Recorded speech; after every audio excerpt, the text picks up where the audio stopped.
So नमस्ते सबैजनालाई स्वागत छ तपाईहरुलाई हाम्रो युट्युब च्यानल एडुसबरमा। So Kathmandu university school of science र स्कुल अफ इन्जिनियरिङले चाहिँ 2025-2026 को लागि चाहिँ एडमिसन नोटिस निकालेको छ। सायद धेरैले थाहा पाइसक्नु भयो होला है। र यो आज चाहिँ मेरो अडियो क्वालिटी चाहिँ अलि नराम्रो छ, सो त्यसलाई चाहिँ प्लिज अलि इग्नोर गर्नु होला है त। सो सायद धेरैले थाहा पाइसक्नु भयो होला। अनि यो चाहिँ के छ भनेपछि अब यो भर्खरै हिजो नोटिस निकाल्यो अनि रेजिस्ट्रेसन प्रोसेस भनेको चाहिँ अफिसियली आजबाट सुरु भयो है त। आज 26 जुनबाट चाहिँ सुरु भयो अनि 22 जुलाईसम्म चाहिँ तपाईले अप्लाई गर्न मिल्छ है त। सो सबभन्दा पहिला अब रेजिस्ट्रेसन कसरी गर्ने हैन त्यो त छँदैछ, म भनौँला अहिले।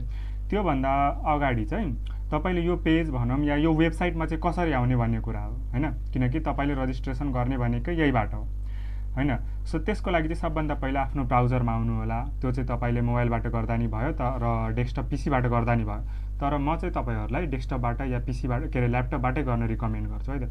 सो कुनै ब्राउजरमा आएर यो टाइप गर्नु होला apply.ku.edu.nb टाइप गरेर इन्टर हान्नु भयो भने चाहिँ यस्तो इन्टरफेस देख्नुहुन्छ है त। र त्यहाँबाट चाहिँ तपाईले अप्लाई नाउ भनेर डाइरेक्टली यहाँ देख्नुहुन्छ हैन। यहाँ क्लिक गरेपछि तपाईले रेजिस्ट्रेसन प्रोसेस सुरु गर्नुहुन्छ।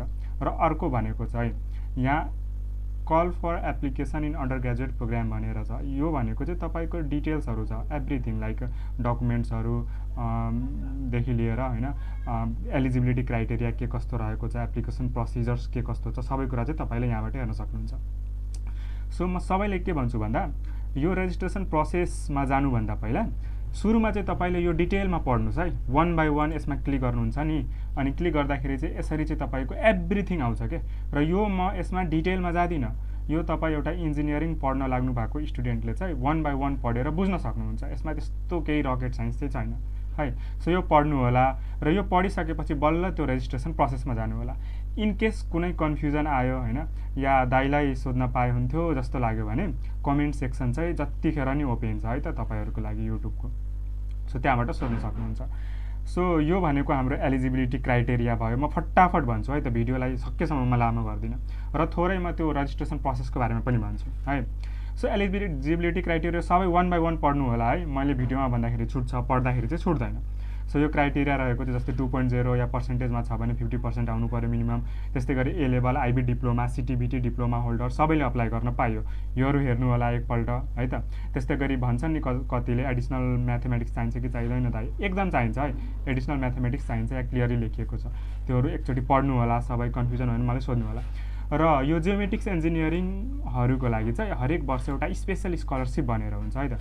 सो त्यसको नोटिस चाहिँ पछि आउँछ। तपाईको सीबीटी र्याङ्क जब पब्लिश हुन्छ नि त्यसपछि चाहिँ तपाईको छुट्टै नोटिस आउँछ, त्यतिखेर पनि म भनौँला। र त्यस्तै गरी आर्किटेक्चर स्टुडेन्टहरुले चाहिँ एउटा एप्टिट्युड टेस्ट भनेर दिनुपर्ने हुन्छ है। त्यो भनेको चाहिँ तपाईको सीबीटी र्याङ्क पब्लिश भएपछि मात्र आउँछ त्यसको नोटिस पनि, त्यो पनि म भनौँला, डोन्ट वरी। अब कुरा गरौँ सीबीटी सेन्टर्सहरु कहाँ बसेर एक्जाम दिन पाइन्छ त हैन। अब कसैको घर विराटनगर होला हैन, कसैको पूर्व, कसैको पश्चिम, सबैतिर हुन सक्छ। सो तपाईले कहाँनिर इजी हुन्छ, तपाईको घरबाट चाहिँ कुन ठाउँमा नजिक छ त्यहाँको सेन्टर चाहिँ तपाईले फर्म भर्दा चुज गर्न सक्नुहुन्छ है त। सो जहाँ जुन सेन्टर चुज गर्नुहुन्छ नि तपाईले त्यहाँबाट चाहिँ तपाईले एक्जाम दिनुपर्ने हुन्छ। जस्तै विराटनगर, बुटवल, यो हामीसँग 4 वटा अप्सन रहेको छ है त। र यहाँबाट चाहिँ रेजिस्ट्रेसन प्रोसेस सुरु हुन्छ, तर म यहाँबाट गर्न भन्दिन। र यो हेर्नुस् है, योहरू पढ्नु होला। अब कहिले यो हिजो नोटिस आएको थियो हैन, त्यस्तै गरी आजबाट अफिसियल रेजिस्ट्रेसन प्रोसेस सुरु भयो। अनि त्यस्तै गरी हाम्रो लास्ट डेट भनेको चाहिँ 22 जुलाईसम्म छ। र यो बाँकी कुराहरू चाहिँ जस्तै एप्लिकेसन भेरिफिकेसन भयो कि भएन, टेस्ट कहिले हुन्छ, यो कुराहरूको चाहिँ नोटिस तपाईको पछि इन्फर्म गरिन्छ भनेर या विल बी इन्फर्म लेटर भनेर क्लियरली लेखिएको छ है त। यो भनेको चाहिँ तपाईको पेमेन्ट मेथड भयो, ई सेवाबाट पे गर्न सक्नुहुन्छ, खल्तीबाट पे गर्न सक्नुहुन्छ। तर ई सेवाबाट पे गर्दाखेरि यो जुन स्टेप भनेको छ नि यो स्टेप फलो गर्नु होला है त। अब ई सेवामा चाहिँ तपाईको ब्याङ्क ट्रान्सफर भन्ने अप्सन पनि हुन्छ नि त। सो त्यो नगरेर तपाईलाई यहाँ जुन स्टेप भनेको छ नि यही स्टेप फलो गर्नु होला है त। सो त्यसरी गर्नुभयो भने चाहिँ कुनै प्रब्लम चाहिँ आउँदैन। र फर्म भर्दाखेरि चाहिँ एकदमै केयरफुली भर्नु होला है त, एकदमै केयरफुली, कुनै पनि कुराहरू मिस्टेक नगर्नु होला। म चाहिँ अब यो के अरे फर्म भर्ने बेलामा मिस्टेक भएर मेरो एप्लिकेसन डिस्क्वालिफाई भयो भनेर चाहिँ अलि सुन्न पायो भने चाहिँ कस्तो नराम्रो लाग्छ नि त। सो त्यो मिस्टेक चाहिँ नहोस् है त। सो यस्तो गर्मीले गर्दाखेरि चाहिँ मेरो ल्यापटप एकदमै हिट भयो है। म 2-3 वटा सर्टमा चाहिँ रेकर्ड गर्दैछु क्या। यस्तो पुरै हिट भएको छ ल्यापटप, कतिखेर अफ हुन्छ थाहा छैन। सो त्यसको लागि भयो नि तपाईँले एकचोटि भिडियो चाहिँ लाइक गरिदिनु होला, च्यानल सब्सक्राइब गरिदिनु होला है, नयाँ हुनुहुन्छ भने। ल अब योहरू पढ्नु होला। अब चाहिँ डाइरेक्ट जाउँ रेजिस्ट्रेसन कसरी गर्ने त। त्यसको लागि चाहिँ सुरुमा है यो यहाँ आउनु होला। यो झुक्किनु त हुन्न नि, यो गुगल खोल्नु भयो होइन, यहाँबाट चाहिँ तपाईँले डाइरेक्ट apply.ku.edu.np थिचेर इन्टर हान्नुहुन्छ नि, यो खोल्ने हो क्या। यहाँ भ्यू अल नोटिस, यो इग्नोर गर्नुहोस् है। अब अप्लाई नाउमा जानुहोस् है। अप्लाई नाउमा जानुभयो भने चाहिँ अहिलेको लागि चाहिँ मेरो यो देखाएको छ, किनकि मैले चाहिँ त्यहाँ सर्टन कुराहरू भिडियो बनाउनुपर्छ भनेर अलरेडी गरिसकेर हो यस्तो देखाएको। अब के हुन्छ तपाईँलाई स्टेप बाई स्टेप भन्छु है त। तपाईँले त्यहाँ क्लिक गर्नुहुन्छ नि, यो अप्लाई नाउमा क्लिक गर्नुहुन्छ नि, त्यतिखेर चाहिँ तपाईँको चाहिँ के हुन्छ भनेपछि यस्तो है CBT लगइन पोर्टल भनेर खुल्छ। यसमा चाहिँ तपाईँले एउटा इमेल राख्नुपर्ने हुन्छ र त्यसपछि चाहिँ एउटा पासवर्ड दिनुपर्ने हुन्छ, ठिक छ। इमेल भनेको चाहिँ अब कुनै इमेल राख्नुहोस् तपाईँले। अब जेनरली कुन इमेल युज गर्नुहुन्छ होइन, कुन चाहिँ तपाईँले सम्झिन सजिलो हुन्छ त्यो इमेल राख्नुहोस् र त्यसको पासवर्ड राख्नुहोस् है। त्यो राखेर तपाईँले चाहिँ लगइन गर्ने होइन, के गर्ने भन्दा रेजिस्टर गर्ने है, किनकि तपाईँले फर्स्ट टाइम गर्दै हुनुहुन्छ, सुरुमा रजिस्टर गर्नु पऱ्यो। सो रजिस्टर थिच्नु होला, यो हेभ नट रजिस्टर्ड येट छ नि त, त्यही भएर यहाँ रजिस्टर गर्नु पऱ्यो। त्यो रजिस्टर गरेर त्यो क्लिक गर्नुभयो भने जस रजिस्टर क्लिक टु रजिस्टर गर्नुभयो भने अर्को तपाईँको यस्तो आउँछ है त। अब यसमा चाहिँ तपाईँलाई के भनिएको छ भन्दा यो एकचोटि पढ्नुहोस् है। कुनै पनि क्यान्डिडेट्सले चाहिँ यो एप्लिकेसन फिल गर्दाखेरि चाहिँ त्यसको युनिक एप्लिकेसन हुनु पऱ्यो क्या। अब एउटै मिन्स भन्नाले चाहिँ एउटै क्यान्डिडेट्सले चाहिँ 3-4वटा एप्लिकेसन त्यसरी भर्न चाहिँ पाइँदैन, त्यो भनेको इलिगल मानिन्छ र त्यस्तो थाहा पायो भने चाहिँ तपाईँको जतिखेर नि डिस्क्वालिफाई हुनसक्छ है त्यो एडमिसन प्रोसेसबाट।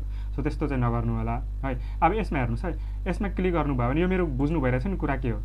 यो के हो भनेपछि यो अप्लाई नाउमा क्लिक गर्नुहुन्छ नि, त्यतिखेर चाहिँ तपाईँको यस्तो पोर्टल खुल्छ क्या, बुझ्नुभयो। यस्तो पोर्टलमा चाहिँ इमेल र पासवर्ड राख्नुभयो भने तपाईँको सेकेन्ड भनेको यस्तो आउँछ। यसमा चाहिँ तपाईँले फर्स्ट नेम, मिडल नेम र लास्ट नेम एकदमै है। र मेरो कुरा सुन्नुहोस् है, यो भर्दाखेरि चाहिँ तपाईँको सिटिजनसिप तपाईँको अगाडि हुनु पऱ्यो। मैले पहिला पनि हेरेँ के मिस्टेक हेरिरहेको छु भन्दा यहाँ चाहिँ अर्कै नाम होइन, अनि उता चाहिँ सिटिजनसिपमा चाहिँ अर्कै नाम, डकुमेन्टमा चाहिँ अर्कै नाम, त्यस्तो हुनु भएन। यो कुरामा चाहिँ एकदमै सेन्सिटिभ हुनु पऱ्यो तपाईँहरू। First name, middle name, last name जसरी तपाईँको सिटिजनसिपमा छ नि त्यसरी हुनु पऱ्यो। र यो एउटा इमेल एड्रेस राख्नु पऱ्यो है त। यहाँ पनि एउटा इमेल एड्रेस राख्नुभयो नि, त्यो इमेल एड्रेस यहाँनिर चाहिँ राख्नु पऱ्यो। र त्यसपछि पासपोर्ट राख्नु पऱ्यो। यो पासपोर्ट भनेको चाहिँ तपाईँको temporary passport, not the passport to यो इमेल भनेको चाहिँ क्लियरली तपाईँले आफै एउटा पासपोर्ट बनाउनु होला, त्यो पासपोर्ट राख्नु होला र त्यो पासपोर्टलाई चाहिँ सम्झिने गरी कतै लेखेर राख्दा नि भयो, किनकि त्यो पछि तपाईँलाई चाहिन्छ। त्यो पासपोर्टलाई चाहिँ रिक्लिक गर्नु होला, यो क्याप्चा थिच्नु होला, त्यसपछि तपाईँको यस्तो आउनेछ है त। यस्तो आउँछ। यो भनेको के हो भनेपछि अब त्यो तपाईँको इमेलमा जुन इमेल यहाँ प्रोभाइड गर्नुभयो नि, यो इमेलमा चाहिँ तपाईँको एउटा लिङ्क जान्छ है त। A confirmation code has been sent to registered email, please follow the instruction in the email. अब त्यो तपाईँको इमेलमा चाहिँ एउटा के गयो भनेपछि यो कन्फर्मेसन कोड गयो। यसरी चाहिँ तपाईँले इमेल है, इमेल जुन इमेल त्यहाँ प्रोभाइड गर्नुभयो नि त्यो इमेलमा गएर एकचोटि हेर्नु होला, टपमा यस्तो आउँछ। इफ आएको छैन भने स्प्याममा कहिलेकाहीँ गएको हुन्छ, त्यो स्प्याममा गएर क्लिक गर्नु होला, अनि यस्तो आउँछ। यसमा क्लिक गर्नु होला। यसमा क्लिक गर्नुभयो भने चाहिँ कता गयो भनेपछि यस्तो है, यस्तो आउनेछ। ल यस्तो तपाईँको इमेल आउँछ। यसमा हेर्नुहोस् है, अब तपाईँको चाहिँ के छ त कन्फर्मेसन कोड, एउटा कन्फर्मेसन कोड आउँछ नि, त्यो कोड चाहिँ तपाईँले हाल्नुपर्ने हुन्छ। कहाँ हाल्नुपर्ने हुन्छ भनेपछि यो यसमा क्लिक गर्नु होला, यो ब्लू लिङ्क छ नि, यसमा क्लिक गर्नुभयो भने चाहिँ तपाईँ कहाँ पुग्नुहुन्छ भन्दा तपाईँ यहाँ पुग्नुहुन्छ है। अब यहाँ पुग्नुभयो भने चाहिँ तपाईँले त्यो कोड भनेको यहाँबाट कपी पेस्ट, यो कोड चाहिँ कपी पेस्ट गरेर यहाँ हाल्दा भयो है कोड। अनि त्यसपछि चाहिँ इमेल एड्रेस, कुन इमेल राख्नुभयो त तपाईँले रजिस्टर गर्नुभयो अघि है, त्यो इमेल राख्नु होला। त्यो राखिसकेर त्यसपछि चाहिँ यो कता गयो भनेपछि त्यसपछि चाहिँ click here fill up application form भन्छ। यहाँसम्म आइसकेपछि क्लिक हियर गर्नु होला, fill up application form click गर्नु होला होइन। त्यसपछि कार्ड दिनु होला, के भने मैले त्यसपछि चाहिँ यो फिल अप एप्लिकेसन फर्म यहाँबाट फिल नगर्नु होला, त्यसपछि कार्ड दिनु होला। त्यसपछि फेरि सुरुबाट चाहिँ apply.ku.edu.np थिच्नु होला, फेरि यहाँबाट चाहिँ अप्लाई नाउमा जानु होला। अनि त्यसपछि चाहिँ तपाईँको यस्तो आइपुग्ने छ क्या, यो यस्तो आउँछ। Fill up one application form भर्नुभयो भने चाहिँ यहाँबाट चाहिँ तपाईँको यसरी एप्लिकेसन खुल्छ।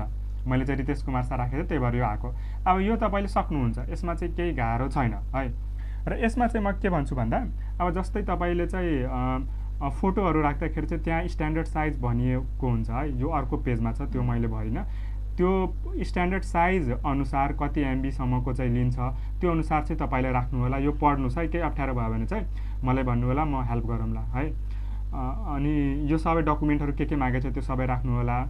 र अर्को कुरा है, तपाईँले यहाँ जे डकुमेन्ट चाहिन्छ नि त्यो छुट्टै एउटा फोल्डर बनाएर डेस्कटपमा पिसीमा ल्यापटपमा केबाट भर्दै हुनुहुन्छ त्यहाँ राख्नु होला र त्यहाँ नाम दिनु होला मेरो पासपोर्ट साइज फोटो एसई डकुमेन्ट +2 डकुमेन्ट +2 ट्रान्सक्रिप्ट होइन +2 क्यारेक्टर सर्टिफिकेट भनेर नाम दिनुभयो भने यहाँ पछि तपाईँलाई एट्याच गर्न एकदमै सजिलो हुन्छ है नत्र पछि कुन फोटोमा चाहिँ कुन राखिन्छ के त्यो मिस्टेक हुन्छ सो त्यो कुरामा केयरफुल हुनु पर्यो है र अर्को भनेको चाहिँ नागरिकता राख्दाखेरि चाहिँ सिटिजनसिप राख्दाखेरि चाहिँ कि त तपाईँले फ्रन्ट ब्याक के भनेको छ त्यो मलाई थाहा हुँदैन यो सबमिट गरेपछि अर्को पेजमा आउला है फ्रन्ट र ब्याक छुट्टा छुट्टै भनेको छ भने त प्रब्लम भएन तर सिधै सिटिजनसिप भनेको छ भने त्यतिखेर चाहिँ तपाईँले आइदर पिडिएफ राख्दा नि भयो या त तपाईँले कोल्याग है इमेजलाई चाहिँ कोल्याग बनाएर एउटै इमेज बनाएर त्यो दुइटाले फ्रन्ट ब्याक गरेर एउटै बनाएर त्यो राख्दा नि भयो तर स्क्यान्ड हुनु पर्यो है त्यसरी गर्नु पर्यो र अर्को ठिक छ त्यति भएपछि तपाईँको कन्फ्युजन कहाँ आउँछ भनेपछि एप्लिकेसन इन्फर्मेसन यहाँनिर चाहिँ तपाईँले अब के को लागि पिसिबीको लागि हो कि पिसिएमको लागि हो होइन अब जस्तै कुन प्रोग्राम हो यहाँ हेर्नुहोस् है यो भनेको चाहिँ अब तपाईँले इन्जिनियरिङ प्रोग्रामको लागि जाँदै हुनुहुन्छ कि यो स्कुल अफ साइन्सको प्रोग्राम्सहरूको लागि जाँदै हुनुहुन्छ त्यो अनुसार स्कुल अफ साइन्स हो भने तपाईँले चाहिँ पिसिएम चुज गर्नु पिसिबी चुज गर्नु पर्यो स्कुल अफ इन्जिनियरिङको हो भने पिसिएम चुज गर्नु पर्यो यो पनि एकदमै केयरफुल हुनु पर्यो है त र त्यसपछि क्लिक गर्नु होला यसरी अहिले क्लिक हुँदैन मैले इन्फर्मेसन भर्नु यो चाहिँ पिडिएफ छ है त्यो क्लिक गर्नु होला अनि त्यसपछि चाहिँ यो यहाँनिर झुकिन सक्नुहुन्छ प्रोभिजनल अप्लाई भनेको के त यहाँ क्लियरली लेखेको छ यदि तपाईँको क्लास 12 को रिजल्ट पेन्डिङमा आएको छैन भने प्रोभिजनल अप्लाई गर्नुपर्ने हुन्छ त्यतिखेर तपाईँले मार्क्सहरू राख्नुपर्ने हुँदैन है र तपाईँको इफ डकुमेन्ट रिजल्ट आइसकेको छ भने तपाईँको सिजिपिए कति छ त्यो त होला नि त्यो सिजिपिए राख्नु होला है र त्यसपछि चाहिँ अर्को भनेको पहिला केयुमा पढ्नु भएको छ कि छैन इनरोल हुनु भएको छ कि छैन लास्ट टाइम हुन्छ नि त कतिले अप्लाई गरेर त्यसपछि चाहिँ नाम नपाएर फेरि इयर ड्रप लिएर फेरि अप्लाई गरिरहेको हुन्छ त्यतिखेर तपाईँले एस गर्नु होला है त र पहिला